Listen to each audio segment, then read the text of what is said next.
What is my motivation? How do I get motivated to start something, and how do I keep that motivation to continue on with stuff and even see things through? How does that motivation apply to Animal Crossing New Horizons? And is there any way possible that I can apply that kind of motivation to the real world? Motivation is a question and a topic that I've been getting a few questions on as of late, especially with me taking the Animal Crossing and Chill series towards more of a realistic and real life approach, talking about more heavier topics or serious topics, and that is going to be the topic of today's Animal Crossing and Chill video. Before we get started, hey everybody, this is Ryan. I hope you are having a wonderful morning and a wonderful day so far. If you are new to this channel, be sure to drop a subscription, and if you are liking these types of videos from me, be sure to drop a like on the video as well. Lets me know that you guys want more of these types of videos, and if you have any sort of suggestions for what kind of topics you'd like to hear me talk about in the future, be sure to leave a comment down below, or just a comment, you know, talking about the video in any capacity that you like to. It always helps.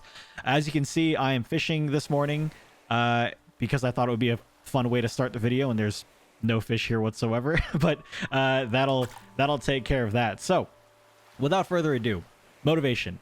It is something that I know a lot of people deal with. It's something that I've kind of dealt with a lot in the past as well, and you know, very similar to the anxiety video I had made a few weeks back, talking about my kind of my experience with anxiety and the things that I, you know, kind of had to teach myself in order to kind of get myself out of that funk.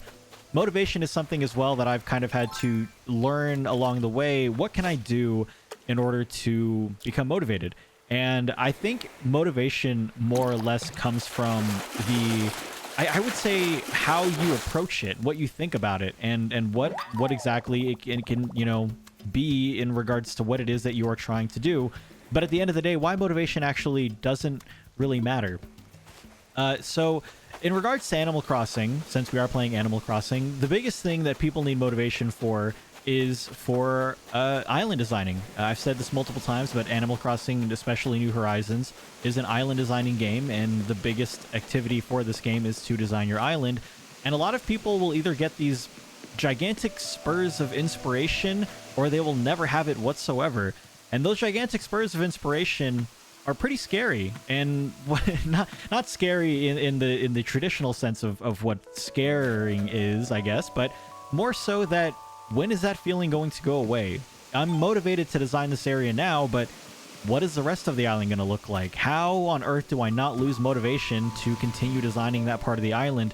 And one thing that really helped me when it came to rather motivation and how I felt about it and how I guess I learned to work with it, is the thing that I realized very quickly is that motivation is very volatile. And it's for the reasons that I just said, why it's important to not try and let motivation be the thing that determines or dictates whenever you need or want to do something. Like I said before, if you have the motivation to design an area of your island, that motivation can quickly go away, even in the middle of the project. And so it's important to try and focus your energy more so on something else. So if that's the case, how on earth am I supposed to finish a part of my island if I'm not motivated, or if the motivation goes away? And at the end of the day, I think motivation is also kind of tied to result or expectation, especially when it comes to this game. Being motivated to design a part of your island can cease very quickly if the thing that you are trying to create isn't actually able to be created. You try it for maybe a day or two, and then you realize that it actually doesn't work. And so you end up in one of two different scenarios. You either stop designing that particular section altogether, or you can take the more, I guess, high road positive approach, which is to then just start designing around what can be created. You see, when it comes to that kind of stuff, you never really know what's possible until you actually start trying it. Which is another reason why that kind of mindset can help with motivation in general, is that you just never know. The hardest step is always going to be the first one, especially when it comes to motivation. But when I swing back around to why motivation is volatile, it's the reason why you shouldn't use motivation as a driving factor to do something. If you are motivated to go to the gym, that can be a very powerful feeling. However, I think we all understand and we all know that there are some days where you're not motivated to go to the gym. Maybe yesterday's workout is just, maybe it was just too much and now you're too sore to go to the gym and now you're no longer motivated. You probably say that more often than you think. I'm not really motivated to go do that stuff. So when you really look at motivation, it's really easy to understand that motivation is a gift as well as a curse. So with that in mind, how on earth do I stay motivated to do things like continue working on a part of my island, or, you know, even like do something as mundane or tedious as villager hunting? Something that when you're looking for a particular villager can take hundreds of tickets to do. And the fact of the matter is that you have to find your drive. You have to find something that makes you want to keep going, that you just want to accomplish. When it came to designing my island, I wasn't motivated to finish the island. I wasn't motivated to design the island this way. I was driven to design the island. I was driven to continue going.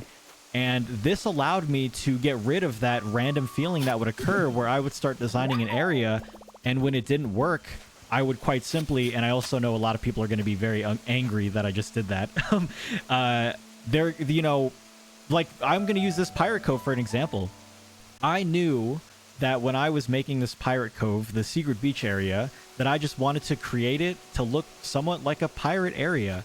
And when I started to terraform around this area and even into the museum section, I started to realize that what I had originally envisioned, what I had originally planned, was actually way too big, or I didn't have the items to do so, or the items that I thought would work aren't actually going to work. And I ended up with this. Motivation means that the compromise to make something like this is bad, because this isn't what you wanted to do. You randomly woke up one day and this was your motivation, and it didn't turn out the way you wanted to. So I think a lot of people, if they were going off of motivation, would have ended up just completely getting rid of that one section. But for me, my drive, my want was to simply make a little pirate area, and that's exactly what I did. And that allowed me to forego feeling this sense of not having the thing that I want, because again, I just wanted to have a pirate cove. I wanted to have something that looked like a pirate kind of design, and that's exactly what I did. So another thing that I would say is helpful is something called the growth mindset, or the fixed mindset. This is something that I feel like a lot of people, especially when it comes to island designing, would be I would say it's a valuable tool to come to utilize when island designing, which also kind of ties into, of course, my previous conversation topics of comparing your island to other islands, designing something and realizing or feeling like it's not as good to the things that you see online. So as a quick summary of the growth mindset versus the fixed mindset, a fixed mindset is basically where you feel like talent and things that occur in your life or in other people's lives, this fish is so annoying, are more or less kind of determined from the very beginning. If you see someone make art, you feel as if what they are doing, they were just born with it. That was their gift. And I think that's something that a lot of, especially kids, are taught, is what that other child is going through is a gift. They're able to play piano that well. They're able to draw that well. They're able to do math that well because it's just something that they're born with. What this can do is it can make you feel as if there's no point in trying because you weren't born with this natural ability to do something. So when people see all these intricate island designs, they feel as if they weren't born with that kind of, spatial awareness or design ability, and so they either give up or they just don't want to do it. Or they feel like what they're doing is just like subpar, and they either tear it all down or they just never come back to it because they are afraid to go back and see that part of their island that is just not that great. When you look at the growth mindset, though, the growth mindset is to allow challenge. The growth mindset understands that, yes, while some people might have an inherently better ability than you to do something, the growth mindset is to understand that you also have an ability, or the ability to also get better at it. You don't have to be a master or a pro at everything, but you can certainly get better at them, which is something that I've certainly struggled with myself. I still to this day sometimes will pick up something, realize that I'm not where I want to be after a month of trying, and put it down for a while. And this is something that I will, I'm still struggling with, and I have definitely tried to get better at. I've tried to pick up the keyboard recently, or rather the piano, for more broad term. And this is something that I've always wanted to learn. And I see people play the piano all the time, and I'm wondering, how can I do that? How, you know, they just seem just so talented, so just adept, or I don't really know if that's the word, but they're so good at it. How can I learn to do so? And I realized that just sitting back and thinking that I wasn't going to do it was not going to help me do it. Now I know more about playing the piano or playing the keyboard than I ever did. But it was only giving myself the knowledge, and rather the acceptance that learning things is the only way to do them, and you don't have to be the best at everything.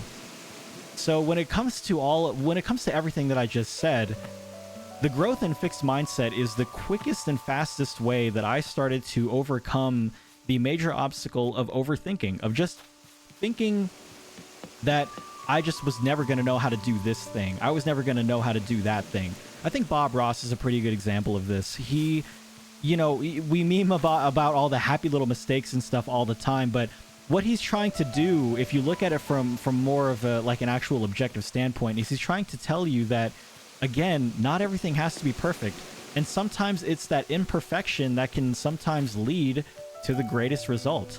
And not necessarily because it is the thing that you were looking for, but that imperfection will allow you to learn. That imperfection will allow you to get better from where you were and get to where you want to be. And so that is definitely something that I had to learn. I get a lot of compliments and comments on this island about it being, you know, something fantastic. There are a lot of people, that was a mistake, that think that this is one of the best islands they've ever seen. But that didn't come because I was trying to make the best island that I thought this island could be. It came from, this looks cool, I'm gonna do it, and this is the result. I don't really have any other major advice in regards to motivation, but I more or less just wanted to get my thoughts out on motivation. For those that, you know, I guess maybe even struggle with it or were wondering about it, like I said, this is something that people have asked me, especially as of late, and again, with me wanting to do more of these kind of more real world, real life topics, I thought this was a good one, and I hope that you guys did too. But otherwise, I think that's pretty much all I have to say on the matter.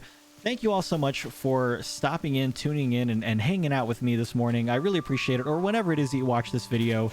Again, if you enjoyed this style of video, this style of Animal Crossing and chill video from me, and want to see more in the future, drop a like, and if you're new to the channel, be sure to subscribe and turn the notifications on. That way you always know and will know when those videos get posted in the future. And as always, if you have other ideas or topics that you would like to hear me talk about in the future, be sure to drop a comment, or just a comment in general, about maybe there's something about this that I talked about that you really enjoyed. Maybe there was something you had further questions on or something like that.